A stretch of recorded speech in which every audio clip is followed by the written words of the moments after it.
Desa Kasegeran berada di kawasan Kecamatan Cilongok, Kabupaten Banyumas. Desa ini terkenal akan sumber daya alamnya yang melimpah, serta keaslian suasana desa yang membuatnya diam. Melalui tangan-tangan terampil, sumber daya tersebut kini diolah menjadi sumber pendapatan masyarakat setempat. Berangkat dari keadaan mirisnya nasib beres nirap kelapa, Bapak Nawin Anwar Sodikin mencoba mengubah kehidupan Bandara Semira melalui cara baru pengolahan gula agar terjadi kestabilan harga.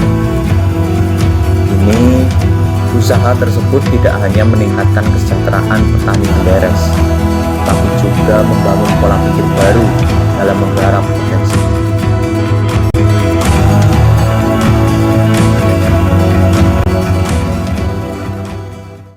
Perkembangan gula di kawasan Banyumas cukup beragam, mulai dari pabrik gula yang asli hingga sekarang mulainya sudah ada pabrik gula halus. Nah, sekarang saya berada di kediaman Bapak Nawin Anwar Sodikin selaku pelaku wirausaha pabrik gula halus. Bersama beliau kita akan berbicara mengenai bagaimana produksi pabrik gula halus itu dan bagaimana sepak terjangnya beliau hingga berdiri seperti sekarang ini.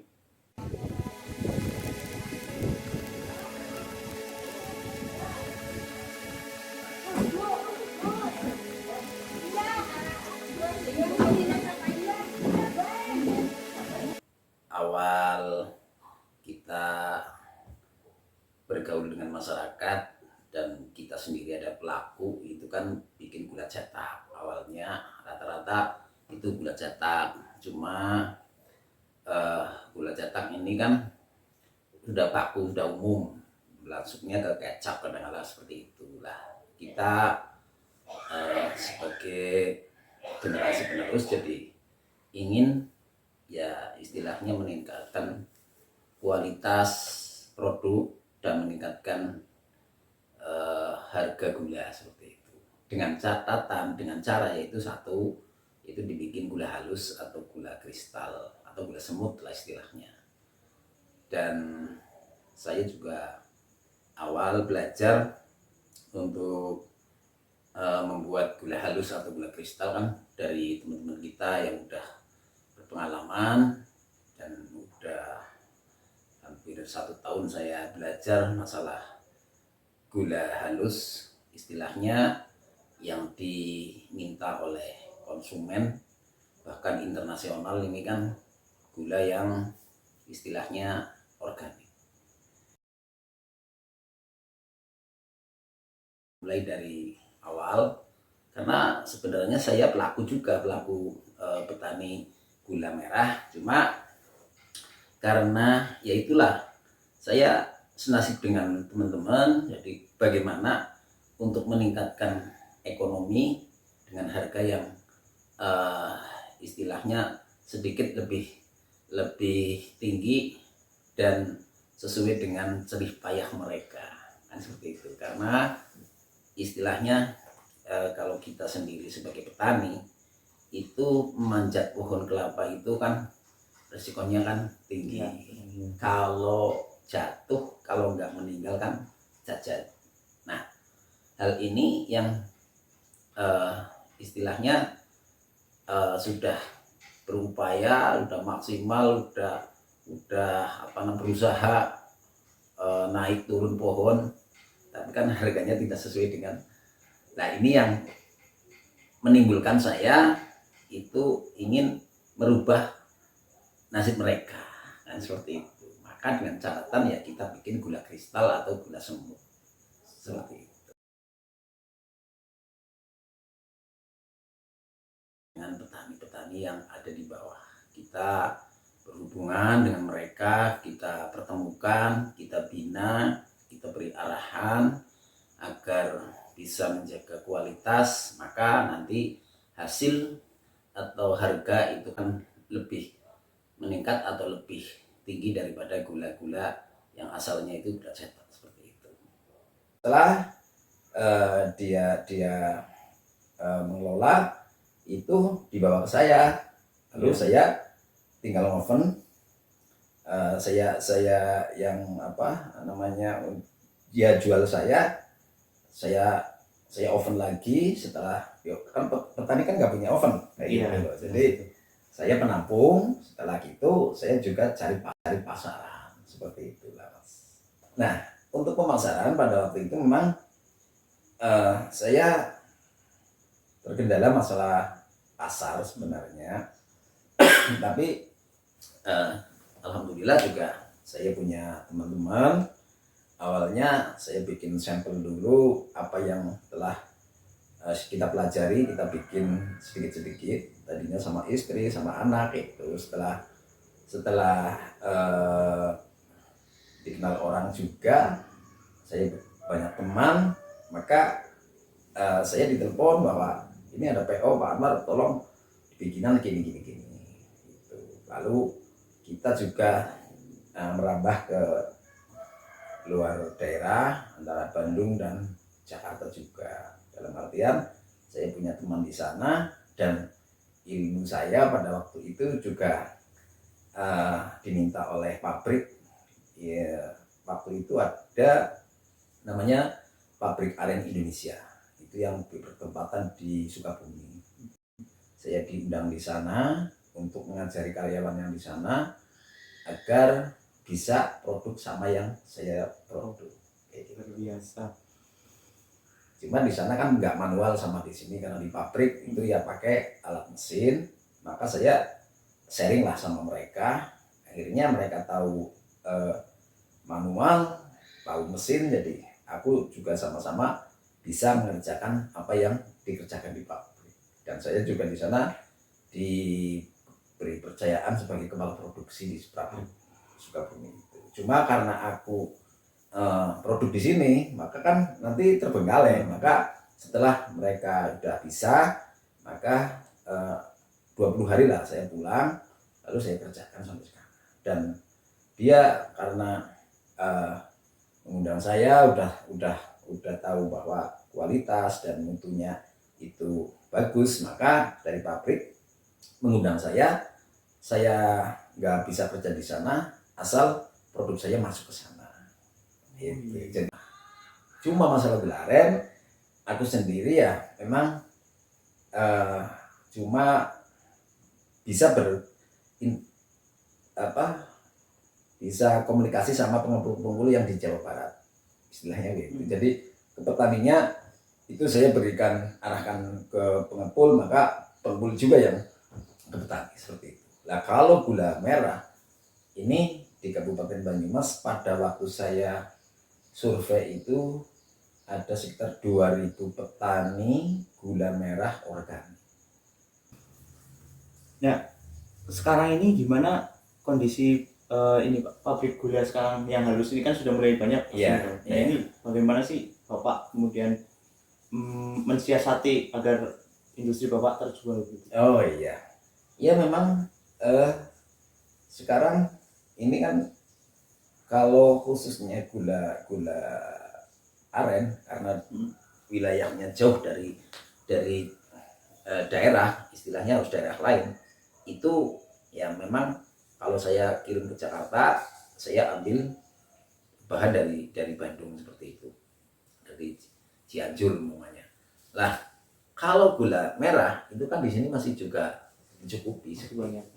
Kita cara mensiasati satu ya, kita tetap mempertahankan kualitas yang bagus dan diterima pasar, seperti itu. Karena sekarang sebenarnya banyak sekali masalah gula merah, cuma warnanya itu hampir sama, cuma kan produknya berbeda-beda, seperti itu. Makanya kita harus konsisten lah untuk mempertahankan kualitas dan terima pasar, istilahnya seperti itu, dan terjangkau masalah harga, masalah keuntungan ya.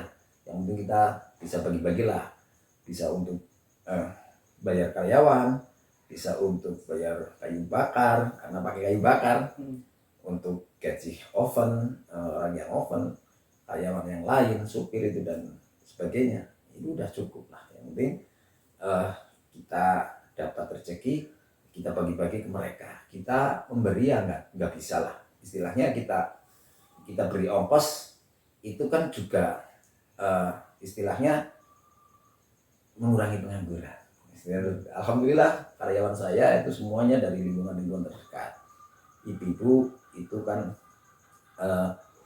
kalau pagi biasanya jam 6 udah datang, jam 7 itu udah bekerja. Lalu nanti pulangnya ada yang jam 2, jam 4 karena sistemnya kan borongan, Mas. Di per kilo umumnya kadang-kadang kan 1.000, ada yang 1.500. Gantung kualitas gulanya dibikin sulit apa enggak, seperti itu.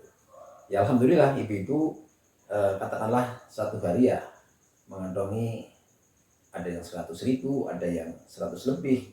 Paling minim ya 8 atau 70.000. Itu kan mengurangi beban suami kan. Sangat membantu sekali pasti Pak. Iya.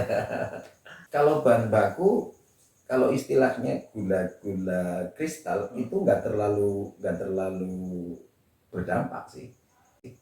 Karena gula kristal itu udah karena gula kristal itu hampir nggak apa, kalau turun nggak terlalu, kalau naik pun nggak, ya istilahnya jalan, tidak tergejolak, nggak seperti gula merah atau gula cetak. Itu kalau tadinya umumnya harga 10.000 atau tadinya harga umumnya 13.000, nanti jadi 9.000 atau 10.000, itu gratis sekali seperti itu.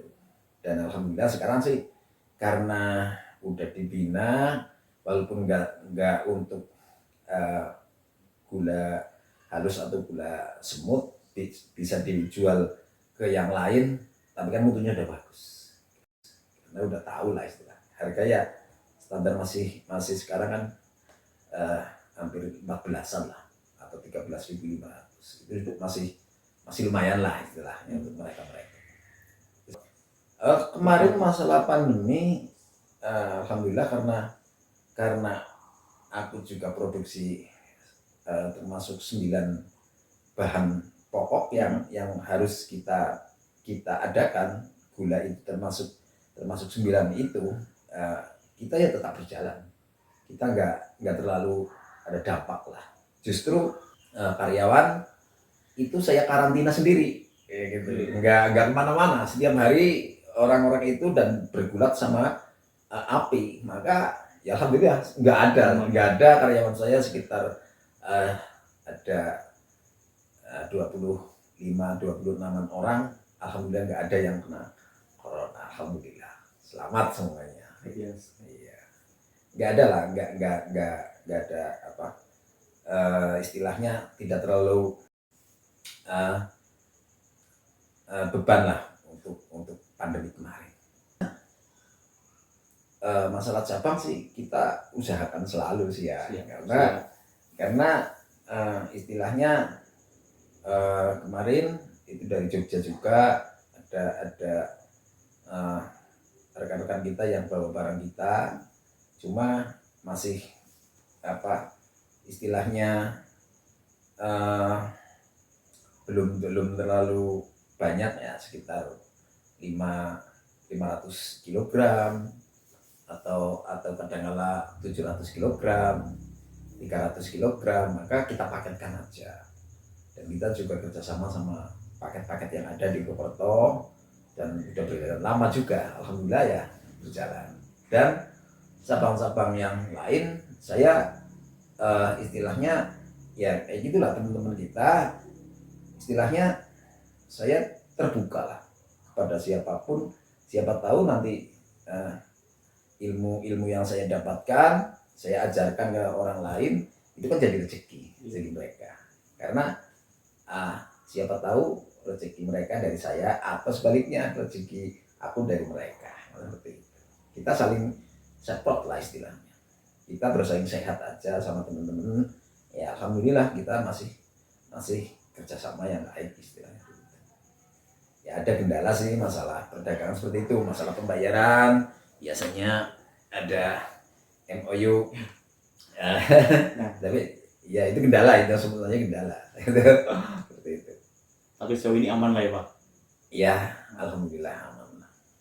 Ya alhamdulillah Ya, karena kemarin juga ada wacana, ada teman kita dari anggota dewan yang istilahnya dia mendukung saya bahwa untuk dibikin koperasi. Maka mudah-mudahan cepat jadilah. Sekali Pak. Jadi nanti di sana kantor gitu. Ya. Berangkat dari cita-cita mulia membangun jalan desa yang kian buruk sejak masih sekolah dasar, Bapak Anwar tergolong aktif, terjun dalam organisasi kepemudaan dengan menggandeng desa hingga menyuarakan opininya di depan anggota dewan dan merambah kaum intelektual kampus. Pelatihan tentang gula halus di Yogyakarta dalam angka tahun 2000-an tidak menyangka membawanya menjadi pengusaha sukses dari pinggiran desa Kasegeran yang hanyalah seorang anak penderes nira. Atas kesuksesannya dalam industri gula halus, ia mampu menggandeng petani-petani nira serta mensejahterakannya mereka. Atas keberadaan pabrik gula tersebut juga, medan transportasi yang menghubungkan Gelunggunya dengan akses utama jalan provinsi dibangun. Dengan suksesnya berwirausaha, impian mulia untuk daerah kita pasti akan terrealisasikan. Ya saudara-saudara, di sini terlihat dua jembatan yang satu sudah tidak berfungsi, tetapi yang satu masih. Ini adalah satu bukti fisik daripada keberadaan industri pabrik gula Bapak Anwar yang di tahun 2000 jembatan ini dibangun menghubungkan jalan besar dengan pedesaan di kawasan pabrik Bapak Anwar. Bisa dilihat dulunya ini adalah sungai yang tanpa jembatan. Artinya atas kontribusi daripada warga sekitar yang digerakkan oleh Bapak Anwar, jembatan ini kemudian dibangun melalui satu forum yang memiliki peran andil Bapak Anwar di dalamnya. Kita bisa lihat